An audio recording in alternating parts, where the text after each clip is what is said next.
सतगुरु के साजिनवाज जी, प्यारे साध संगत जी, प्यार और सत्कार से कहना दान निरंकार जी।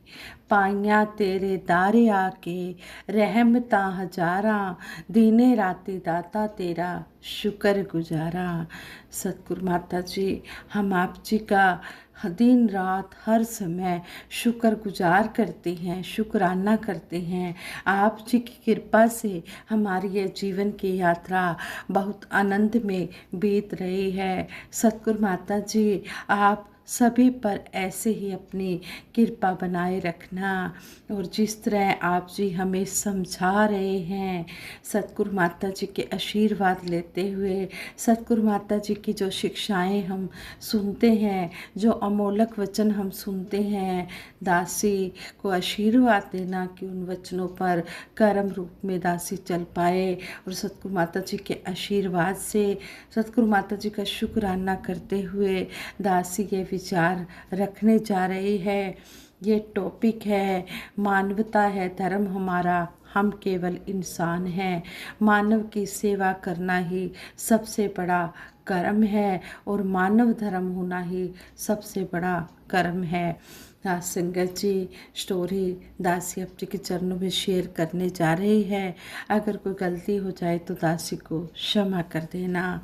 कहते हैं एक विदेशी को अपराधी समझकर एक राजा ने फांसी का हुक्म सुनाया, तो उसने अपशब्द कहते हुए राजा के विनाश की कामना की। राजा ने अपने मंत्री से, जो कई भाषाओं का जानकार था, पूछा यह क्या कह रहा है। मंत्री ने विदेशी की गालियाँ सुन ली थी, किंतु उसने कहा महाराज यह आपको दुआएं देते हुए कह रहा है, आप हजारों साल तक जिए। राजा यह सुनकर बहुत खुश हुआ, लेकिन एक दूसरा मंत्री जो पहले मंत्री से ईर्ष्या रखता था, उसने कहा महाराज यह आपको दुआ नहीं, यह तो गालियां दे रहा है, अपशब्द बोल रहा है। वह दूसरा मंत्री भी बहुभाषी था, उसने पहले मंत्री की निंदा करते हुए कहा यह मंत्री जिन्हें आप अपना विश्वास पात्र समझती हैं, यह झूठ बोल रहा है। राजा ने पहले मंत्री से बात करके सच्चाई जाननी चाहिए, तो वह मंत्री बोला, पहले वाला मंत्री बोला हाँ महाराज यह सच है कि इस अपराधी ने आपको गालियां दी हैं, अपशब्द कहे हैं और मैंने आपसे झूठ बोला है। पहले मंत्री की बात सुनकर राजा ने कहा तुमने इसे बचाने की भावना से अपने राजा से झूठ बोला, मानव धर्म को सबसे ऊपर रखकर तुमने राज धर्म को पीछे रखा। मैं तुमसे बहुत खुश हुआ। फिर राजा ने विदेशी और दूसरे मंत्री की ओर देखकर कहा मैं तुम्हें आज़ाद करता हूँ। निर्दोष होने के कारण ही तुम्हें इतना गुस्सा आया कि तुमने राजा को अपशब्द कहे, गाली दी। और मंत्री महोदय तुमने सच इसलिए कहा क्योंकि तुम पहले मंत्री से ईर्ष्या रखते हो। ऐसे लोग मेरे राज्य में रहने योग्य नहीं हैं, तुम इस राज्य से चले जाओ। यहाँ पर राजा ने बिल्कुल सही निर्णय किया कि मानव धर्म की रक्षा करना सबसे बड़ा मानव धर्म है, मानव कर्म है। साथ संगत जी, इसी तरह सतगुरु माता सुदीक्षा जी महाराज भी हर समय हमें यही समझा रहे हैं कि हमने मानव बनना है। मनुर्भव की बात संतों महापुरुषों ने आरंभ से ही बताई है और सतगुरु माता जी भी कहते हैं कि हम हर एक को प्यार कर रहे हैं तो मानव है, दिल में एक दूसरे के लिए दया है, करुणा है तो मानव है। एक दूसरे के लिए यह भाव कि सामने वाले इंसान को हमारी वजह से कुछ आराम मिले तो मानव है। सच्चाई तो यही है, मानव जीवन का सार तो यही है। कि आए कहाँ से और जाना कहाँ से, इस राज को जान ले। सबसे पहले तो हम एक इंसान हैं, यह बात भी हमें मालूम है, और यह हमारे मिशन का नारा भी है कि धर्म जोड़ता है, तोड़ता नहीं। हम किसी को भी मानते हो, मगर उसमें हमारी भावना ऐसी होनी चाहिए जो हर एक मानव को दूसरे मानव के साथ जोड़ने वाली हो। वहीं कोई अगर ऐसी भी परिस्थिति हो जो उस समय ठीक ना लग रही हो, उसमें भी यह मानते चले जाएं कि इसी में ही हमारा शुक्राना है। परमात्मा के प्रति हम हर पल शुक्रगुजार रहें, जिसने हमें जीवन में इतना कुछ दिया है। इसके एहसास से हर एक की भक्ति और मजबूत होती चली जाए और यह जीवन और खुशबूदार बनता चला जाए। सतगुरु माता सुदीक्षा जी महाराज ने मानव के आध्यात्मिक उन्नति के साथ साथ सामाजिक उन्नति का भी हर संभव प्रयास किया है। सतगुरु बाबा युग प्रवर्तक बाबा गुरबचन सिंह जी महाराज और युग दृष्टा बाबा हरदेव सिंह जी महाराज ने भी शिक्षा, चिकित्सा, स्वास्थ्य, स्वच्छता सहित पीड़ितों, असहायों की सहायता का जो अभियान शुरू किया, उसे सतगुरु माता सुदीक्षा जी महाराज और आगे ले जाने का काम लगातार कर रहे हैं। सन 2020 में कोरोना महामारी के भयानक संकट वाले समय में भी सतगुरु माता जी की उदारता स्पष्ट नजर आई, जब सतगुरु माता जी ने मानवता की सेवा के लिए मिशन के हर साधन उपलब्ध कराकर पीड़ितों को सहायता प्रदान की। प्रधानमंत्री व मुख्यमंत्री राहत कोष में सहयोग के अलावा प्रभावितों को कच्चा राशन, पका भोजन और ब्लड डोनेट आदि देकर राहत प्रदान की। हर मानव की आंख से आंसू पोंछने का काम किया। सतगुरु माता सुदीक्षा जी ने विभिन्न स्थानों पर निरंकारी यूथ सिंपोजियम आयोजित करके युवा पीढ़ी को अध्यात्म के साथ भौतिक प्रगति की ओर मोड़ा। युवाओं को खेल कूद, गीत संगीत की अनेक विद्याओं के माध्यम से अध्यात्म से जोड़ना सतगुरु माता जी की आज के समाज को ये अद्वितीय देन है। संत निरंकारी मिशन आध्यात्मिक स्थल समालखा में मानव निर्मित रोशन मीनार की रिकॉर्ड उपस्थिति द्वारा युवाओं में सतगुरु माता जी ने अद्भुत जोश भरा और उन्हें अध्यात्म की मूल धारा से जोड़ा। गुरसिखों से सतगुरु माता सुदीक्षा जी महाराज सूरजमुखी के फूल जैसे आचरण की सीख लेने की प्रेरणा देते हुए कहते हैं, हम सूरजमुखी का फूल देखते हैं तो उसका मुंह हमेशा सच्चाई की ओर, सूरज की ओर ही रहता है। इसी प्रकार एक भगत का जीवन भी भक्ति की भावना में होते हुए ही विचरण करता है।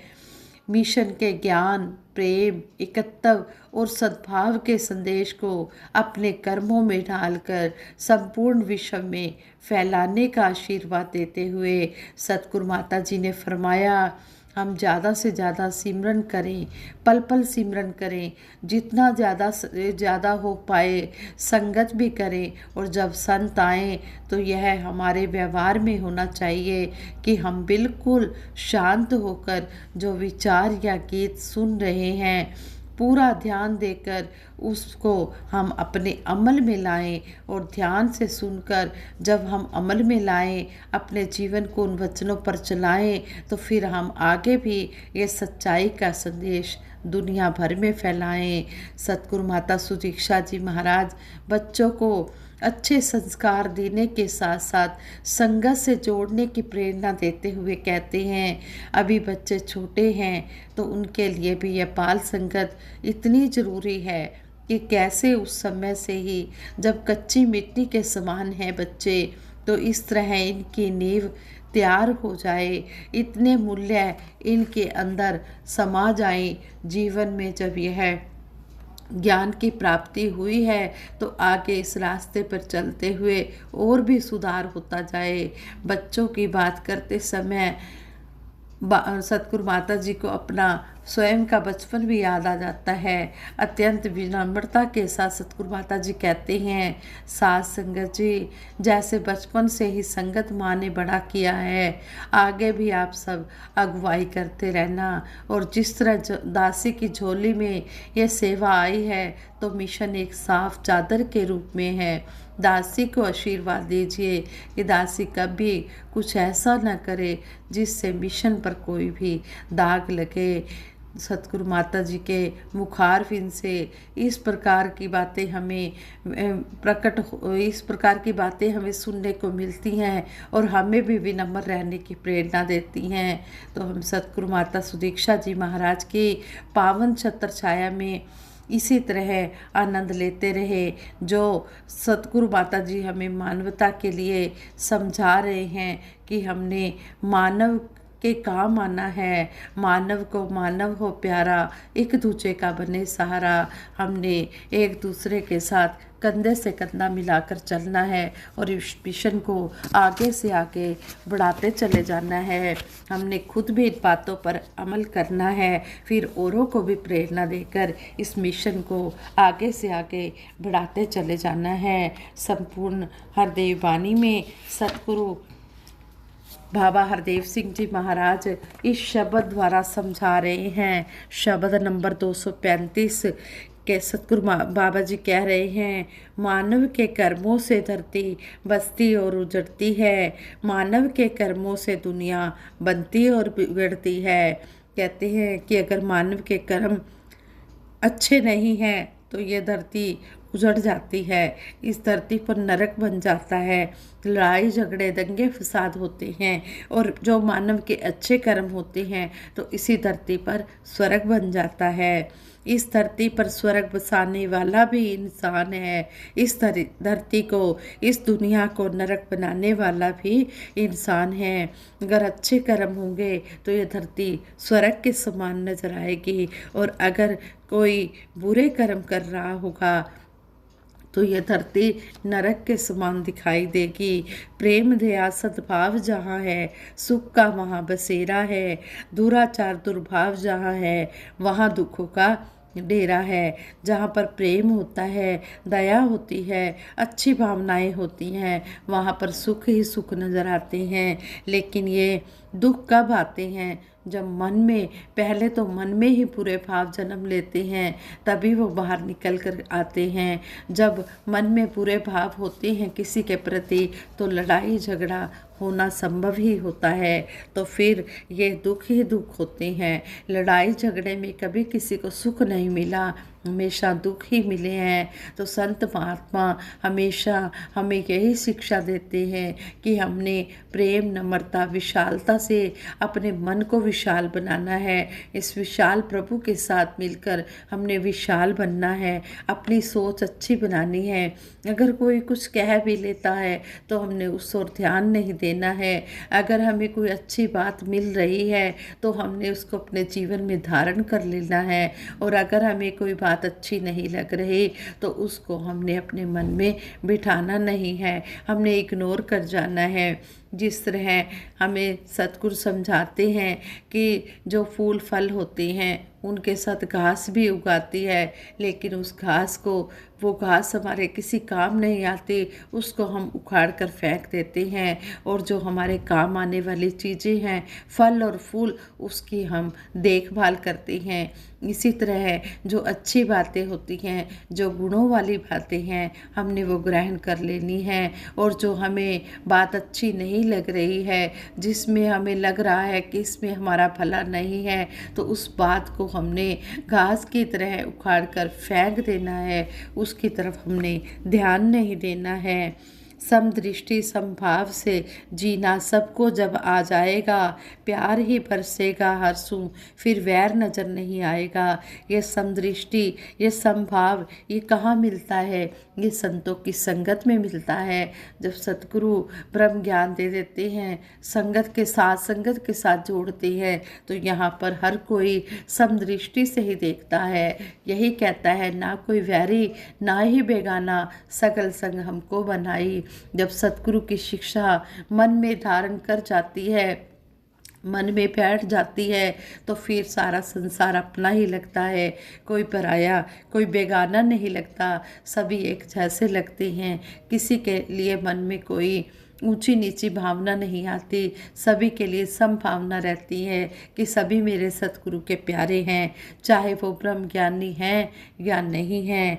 इसी तरह कहते हैं कि जब समदृष्टि के भाव से जीना आ जाएगा, फिर हर जगह प्यार ही प्यार नजर आएगा, फिर कोई गैर नज़र ही नहीं आएगा, फिर नफरत होगी नहीं, फिर दुश्मनी होगी ही नहीं।